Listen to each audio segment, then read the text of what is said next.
শুক্রবার ভোর মাথা দিয়ে হারাম ঘরের বাচ্চা মসজিদে এসে নামাজ পড়ে যায়।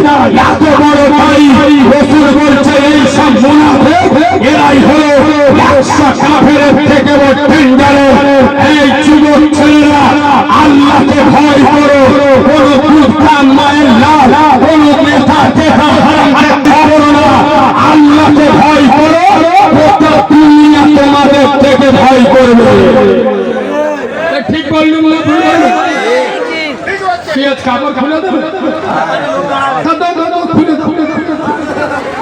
যা করবে তাড়াতাড়ি বলে না।